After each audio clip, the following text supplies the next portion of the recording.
Hello, welcome back to my channel. Thank you very much for watching. Today I've got for you my what I read in September. There were 6 books this month. 6! I know. I'm quite proud of myself.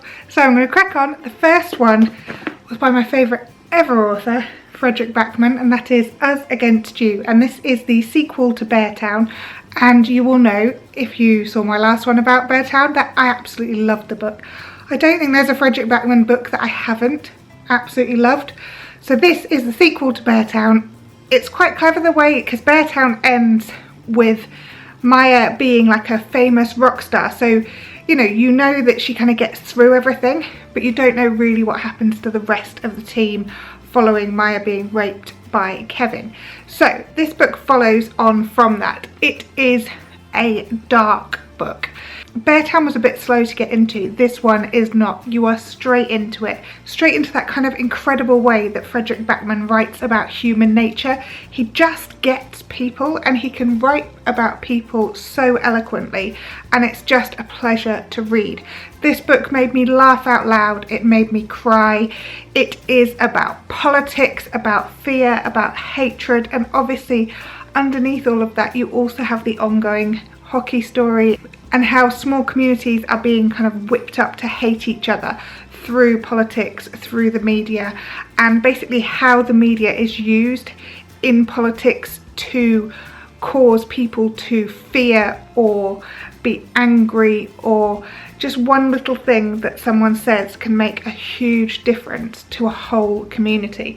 And I think that that's really important to note, because in the current political climate, this book is incredibly powerful, because so many politicians are feeding people either what they want to hear or something that makes them fear their neighbour or someone close to them. The characters are diverse and complicated and wonderful and awkward and just human. They're not perfect, they make mistakes, they don't know what to do with themselves, some of them are incredibly violent, but it is such a good book, and in the current political climate, this book is crying out to be read.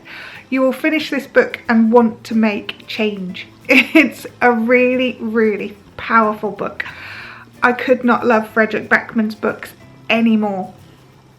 I don't know. I'll try the next one and see if I could love them more, but the way he writes and the characters he creates and the way you kind of fall in love with these awkward, not perfect characters is just amazing, and I love it. Definitely recommend reading that one.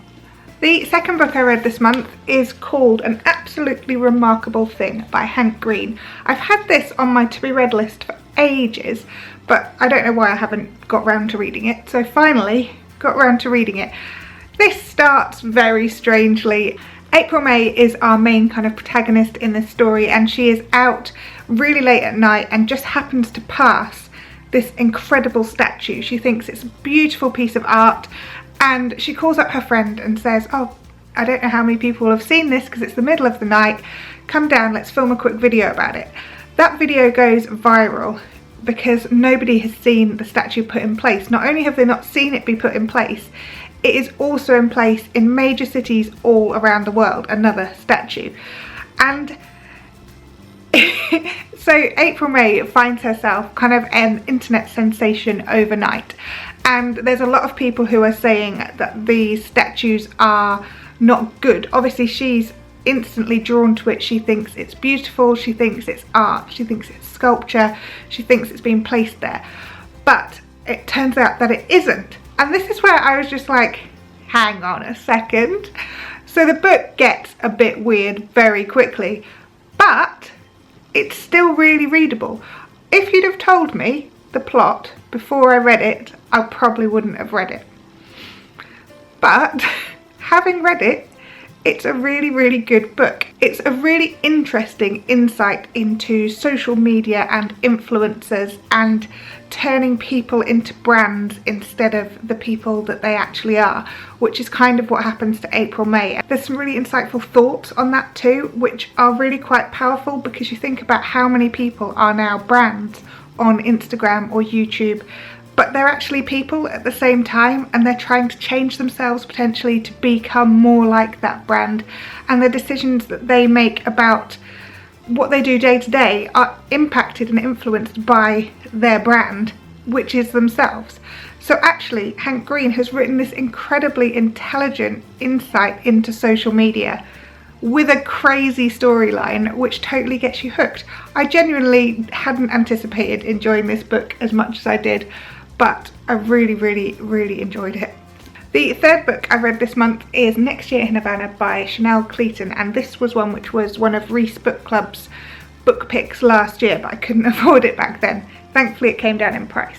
This book is a heady mix of politics, history and romance, and who would have thought that those three formed the perfect kind of love story, interesting book, but they do.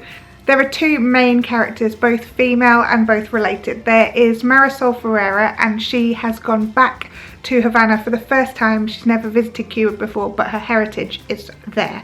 She's gone back to scatter her grandmother's ashes. And the other person in the story is her grandmother, Eliza Perez.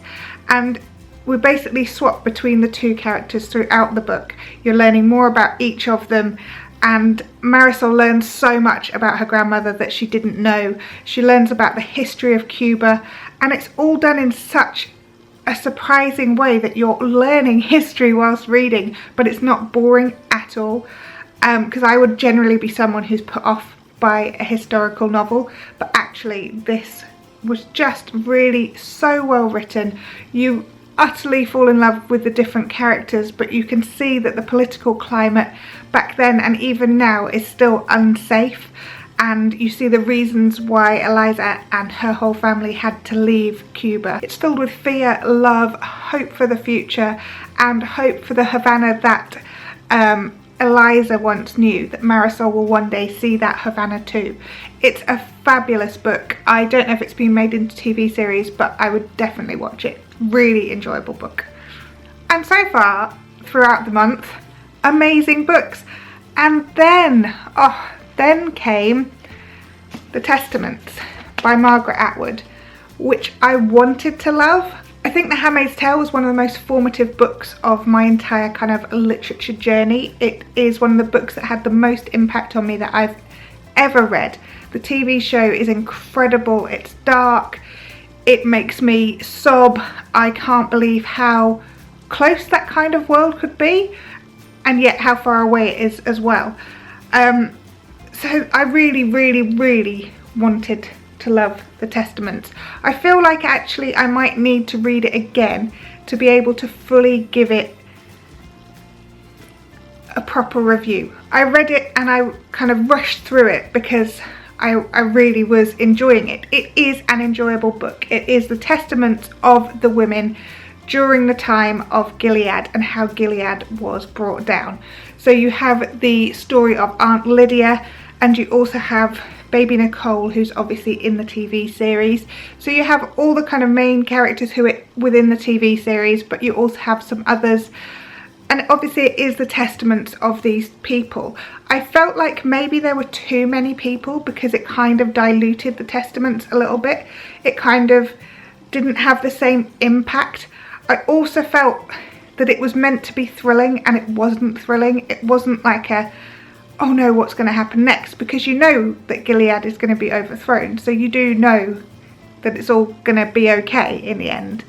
But it's difficult to read, and I think maybe the TV series has diluted this. If it wasn't for the TV series, this might be far more powerful, but I feel like because the TV series is so powerful and so out there, that this just didn't quite cut it for me, and I was devastated to say that. I gave it 3 stars, so I haven't like slated it. I enjoyed reading it, but it just didn't live up to my expectations. So possibly lower your expectations before reading it, and don't anticipate it's going to be like The Handmaid's Tale, either on TV or the book. The 5th book I read this month is An American Marriage by Tayari Jones, and this book was recommended to me by Louise from Digital Nomad Girl. The premise of the book is that newlyweds Celestial and Roy are kind of settling into their home life. They are, you know, newly married, they are happy, they're in that bubble of newlyweds, and then Roy is arrested for something that he didn't do, and Celestial knows he didn't do it because he was with her at the time, but that doesn't count for anything, and he is sent to prison. So how does she then cope with him in prison and knowing that he's going to be in prison? He's imprisoned for, I think it's 15 years. So she knows he's going to be in prison for a long time, but they've just started this kind of whole relationship. They're in the kind of early stages of marriage. They are so happy. So how does she continue living her life whilst he is inside and locked up? And I wasn't sure how that storyline could flesh out an entire book. Like, I didn't know what was going to happen in the book, but it does. And it's such a simply written book, and yet there's so much emotion, so much about these characters that you want to kind of fall in love with, and you want Roy to be released because obviously he hasn't done the thing that he's in prison for. So you really get totally invested, or I did anyway, totally invested into this story and how it can be possible that he's in prison when he hasn't done this, and how no one seems to care that he's in prison. So the book follows kind of letters to and from Celestial and Roy. Celestial's business is taking off. She's becoming incredibly successful. Everything's happening for her, and he is sitting there in a cell with nothing changing day to day. Nothing is happening for him. And Celestial obviously moves on. She meets someone else because she's out there. She's experiencing life, she's doing things, and she can't just put her whole life on hold. She wants to have children, and that's not something that they can do whilst Roy is in prison. So it's a heartbreaking story, and then all of a sudden Roy is released from prison, and there's kind of a huge fallout from that as well, because obviously Celestial doesn't anticipate him being released so early. It's 5 years in that he's released. So she, you know, what does she do? She's with someone else, but they're still married. So should she just go back to Roy? It's like a total moral dilemma, and it's really astounding that that one kind of storyline can fill this whole book but make you not want to put the book down because you desperately want to know what happens next.